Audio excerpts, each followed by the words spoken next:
Salut à tous, c'est Icon15 et on se retrouve en compagnie de Ral268. Salut à toi. Salut à toi et salut à tous.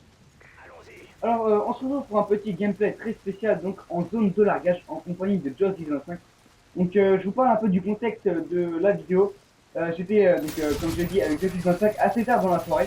Il devait être 23h30 minuit, sachant que je suis pardon, en pleine révision de bac. C'était un peu dur de jouer, c'est un peu dur de jouer en ce moment. Mais je trouve forcément des moyens pour geeker, vu que j'adore ça. Donc, malgré les restrictions de ma mère, j'arrive à jouer, mais faut pas le dire, de toute façon, vous ne pourrez pas le dire, on s'en fout. Alors, c'est un gameplay très spécial, pourquoi? Parce que je vais vous montrer comment vous servir d'un mastodonte. Comme vous pourrez le deviner, en zone de largage, il est totalement impossible de jouer avec Skilltrix par mon personnel. Donc, j'ai dû jouer avec la chance, hein, pour une fois, même si je suis de nature très très malchanceuse. J'ai dû jouer de la chance pour avoir un colis où il y avait un mastodonte dedans. Donc je vais pas vous pourquoi c'est un gameplay avec un mastodonte, pourquoi ce gameplay avec le mastodonte est très spécial. Vous allez vous en rendre compte dès que je vais en choper un. Mais c'est assez tard dans la partie. Mais je vais juste vous dire que je vais enchaîner 34 kills d'affilée sans mourir. Je vous parle d'abord de la classe avec laquelle je joue avant que je la mette en ordre. Je crois que c'était à la fin de cette partie là que je l'ai mis en ordre. Alors je joue avec la G36C viseur laser et silencieuse. Je jouais jamais avec la G36, mais j'ai trouvé que les coéquipiers qui jouent avec faisaient des bons scores et que au fur et à mesure de jouer avec, je trouve que la G36 est vraiment une très très bonne arme. Simplement parce qu'elle allie la précision, la cadence de tir et les dégâts. Donc là j'ai fait une petite triple élimination. La zone de largage, donc je sais pas si vous connaissez un peu tout ce que c'est, mais bon, maintenant ça fait un bon moment de temps que la zone de largage était intégrée dans le Call of Duty. Ça consiste en fait à garder une zone et cette zone nous lâchera, si vous voulez, des colis stratégiques. Ça peut être des colis stratégiques complètement aléatoires, c'est-à-dire c'est des colis stratégiques complètement aléatoires. On ne peut pas savoir à quoi s'attendre avant que le colis tombe. Donc là, vous voyez très bien que je me dirige vers le mastodonte qui va être le déroulement de toute ma partie. Voilà, je me suis mis en mastodonte et je vais être totalement invincible. Simplement parce que comme je vous l'ai dit, j'ai fait 34 kills d'affilée. Je vais juste revenir sur un petit point de la vidéo. La vidéo va être coupée tout simplement parce que les adversaires ont rage en voyant que je ne mourrais pas. C'est vrai que j'ai eu pas mal de moments où j'ai failli mourir, donc j'étais vraiment rouge, j'étais même violet sang. Je voyais tout mon écran, mais j'ai quand même réussi et j'ai pu faire ma plus grande série que j'ai jamais fait au maximum, c'est-à-dire 37 kills. Je trouve ça vraiment phénoménal. C'est pour ça que je vous conseille de prendre, si jamais vous hésitez entre les deux mastodontes, parce que vous savez très bien qu'il existe deux mastodontes différents, le mastodonte d'assaut et le mastodonte de soutien.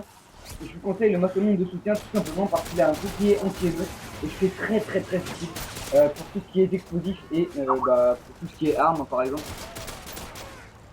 Euh, voilà, donc là je prends cher par exemple parce que je suis vraiment rouge, donc malgré le fait que je prenne trop cher, je me planque pour éviter de...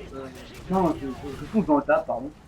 Je fonce dans le tas, voilà, comme vous voyez, je trouve des petits spots de tir. Bref, donc le maçonnique, comme je vous l'ai dit, je vous conseille de prendre celui de soutien si vous avez trop à hésiter entre les deux, prenez le maçonnique, tout simplement, c'est un bouclier.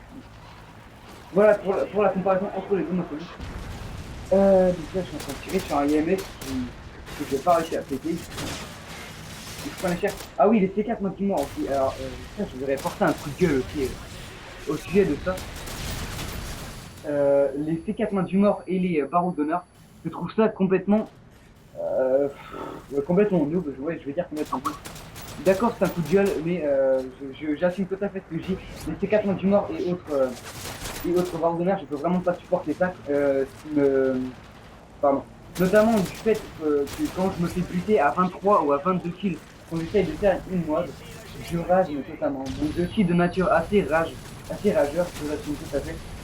Mais c'est vrai que là d'ailleurs j'ai bien été rouge, j'ai vraiment de la chance. Vous voyez, je peux pas faire mon bouclier pendant ce bébé. Bref, je vais revenir à ce que j'ai dit. Que je me fais tuer par un C4 du mort ou un barreau d'honneur alors que je suis à 22 kills d'affilée en spécialiste.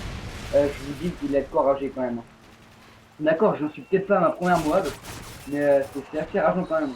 Alors si vous pouviez, je parle à la communauté entière, même si vous que 108 abonnés, ceux qui reçoivent ce message, essayez de ne plus utiliser Mastodon, non pas Mastodon, pardon, Barreau d'honneur et C4, c'est vraiment... c'est vraiment prudent de se faire tuer par ça. Il n'y a aucun mérite quoi. Tuer. Vous faites rien, vous faites tuer donc, avec votre vie normale. Donc, vous restez par terre à vous tuer avec l'arme et encore pire avec moins de mort que vous n'avez pas choisi. Donc voilà, c'est juste un petit coup de gueule que vous avez porté. Mais il n'y a pas que ça que je pourrais pousser comme coup de gueule, notamment avec le CP98 et les MP7 qui se démultiplient sur la communauté. Alors, s'il vous plaît, essayez de varier vos armes. Je vais pas juger votre. Enfin, si, ça peut être un jugement, mais je vais pas trop m'épiloguer et juger sur votre technique de jeu.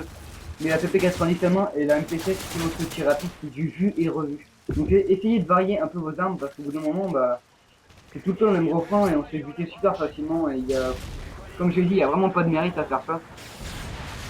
Simplement parce que la cadence de tir est vraiment abusée. Donc, ouais, c'est fake ou fail, comme vous voulez. Je trouve ça vraiment abusé et il faudrait vraiment varier vos armes.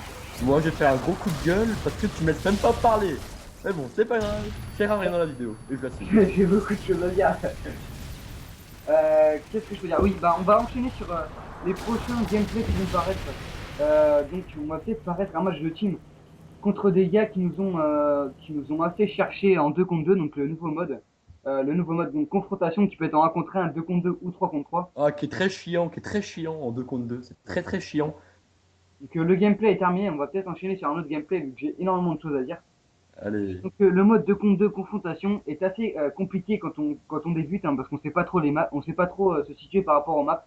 Bon d'accord, je me suis aidé un peu sur YouTube en regardant les vidéos des autres youtubeurs, mais c'est assez compliqué quand tu es vraiment dans la map et connaître tous les recoins et surtout les adversaires quand on leur propose par exemple dans la communauté française, quand on leur propose de faire des 2 contre 2, 3 contre 3 ou même un contre 1 en sniper, généralement ils jouent au snipe au début puis quand on voit qu'on je vais pas dire qu'on les défonce, mais qu'on leur fait mal, et ils changent d'arme, ils switchent sur des MP7, des PP90M1 et autres lance-roquettes, et c'est vraiment enrageant, quoi, parce on vous demande quelque chose de simple, et ayez la bonté de rester sur vos snipers pour que je puisse offrir aux abonnés des vidéos de qualité, et non pas des vidéos à sniper contre PP90M1, main du mort ou autre.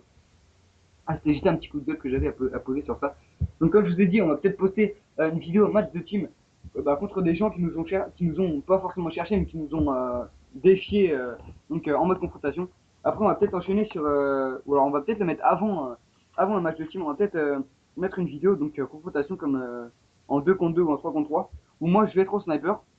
Mon acolyte, donc mon co-chef de team Thibaut va être à l'arme, soit au sniper. C'est lui qui va décider. Thibaut, tu voudrais être à quoi? Franchement, je préférerais à l'arme parce que moi je trouve bien quand, genre, il y en a un qui a l'arme, genre, allez, je peux dire quoi, P90 ou autre arme dans le genre, et qu'il y a un autre qui est au snipe. Comme ça, l'autre qui est au snipe, il a toute la vue sur le terrain et il peut bien tirer avec précision, et l'autre avec la P90, il le protège. Mais bon, je peux jouer au snipe, je m'en fous, moi. Ouais, je vais revenir à ce que tu viens de dire. Donc, je trouve que c'est aussi une bonne technique, le fait d'utiliser un sniper et un et un rusher, tout simplement parce que le sniper peut assurer les arrières. Et si vous êtes de la même team et que vous avez un micro, vous pouvez vous transmettre des informations, notamment avec le sniper qui, lui, comme a dit Thibaut, a une vue d'ensemble sur toute la carte.